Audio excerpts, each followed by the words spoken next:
Welcome back to Red vs. Blue episode summaries. Today, I'll be doing episode 31, Room for Rent. Tex, getting sidetracked from the original story she wanted to tell, tells Tucker a story about church in high school, with Tucker stating at the end that his favorite part was about church getting pantsed in high school, with Church defending himself by saying how out of context that was. Tucker, getting back on track, questions how they're supposed to stop the AI, with Tex getting on with her real story about the AI implementation in a very brief flashback, showing a screen saying something about Cortana and Priority Alpha, clarifying that she didn't remember much, but did remember that AIs could in fact be transferred from host to host through their radios. She then added that unfortunately before she could learn anything else, the AI overtook her and made her escape. Tex clarified that the radio thing was important, since if they can kill the AI without leaving it one to jump in, they win. Church, still focused on his body, asked for clarification that he would get it back after helping, making Tex make a deal, which she accepted, leading Church to explain the plan the two of them had come up with to Tucker. Church and Tex were going to enter Caboose's mind through the possessing method, while Tucker would work on getting the Reds to turn off their radios, so O'Malley, which they had since determined was the name of the AI, couldn't jump into them. Tucker, dumbfounded by having this duty thrown onto him, questioned how he was supposed to do that, with Church nonchalantly saying he wasn't sure, demanding Tucker to come up with his own plan. Tucker complained, reminding Church he knew how he felt about plans, referencing episode 13 and 14, but Tex was essentially deaf to his complaint, warning him that he would have to act fast, since he did not have that much time once Church and Tex got inside Caboose. Tucker clarified that Church and Tex had no idea what Tucker should do or how, but whatever it is had to be speedy, bitterly, sarcastically thanking them for their help when they confirmed. Church vaguely suggested him to shift his paradigm and think outside the box, presumably just a want to end Tucker's bitching, leading Tucker to complain that he likes thinking inside the box, and found it safe. Church and Tex then prepared to go inside Caboose, with Church insisting ladies first, which Tex vehemently declined, refusing to leave Church alone with his empty body in case he took it. That was clearly his plan, as Church only mumbled bitch in response. Tex commended Church on the nice try regarding the trick, calling him his first name Leonard. Church gives up on the trick, getting Caboose's attention as he gives him a heads up, entering his mind as opposed to possessing him. After Caboose can only reply, yeah, Caboose shakes violently as Church goes in, and his O'Malley voice cries out, no, in anger as Tex follows him. Church questions where they are when they arrive in an all-gray room with multiple tall gray platforms and ceiling lights resembling a big open corridor. Tex confirms that they are in fact in Caboose's mind, stating they now just had to find O'Malley and kill him.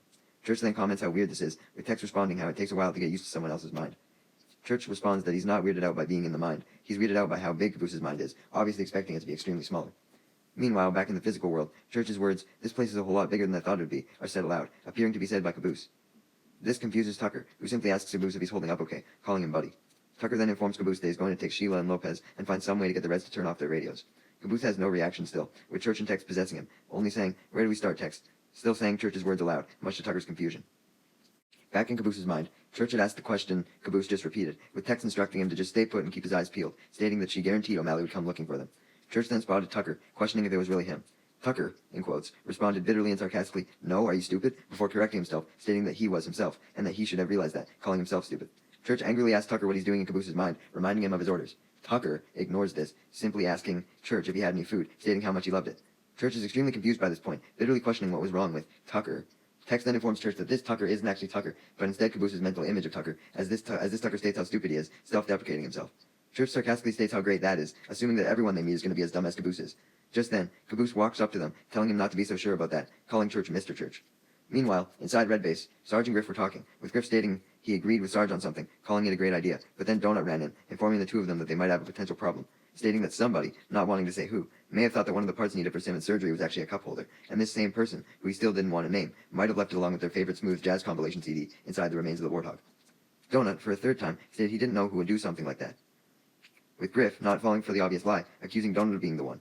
Nervously, Donut accidentally confessed, confirming Griff's suspicion, before swiftly changing his answer to no, but it was too late, and Donut knew this as he whispered. Sarge then ordered Griff to go with Donut to retrieve the part from the Warthog post-haste, calling Donut easy listening.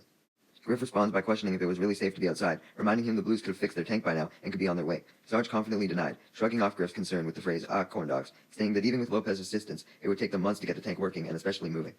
Donut puts heavy hope in Sarge's claim, warning that if he ever saw the tank again, he would totally freak out.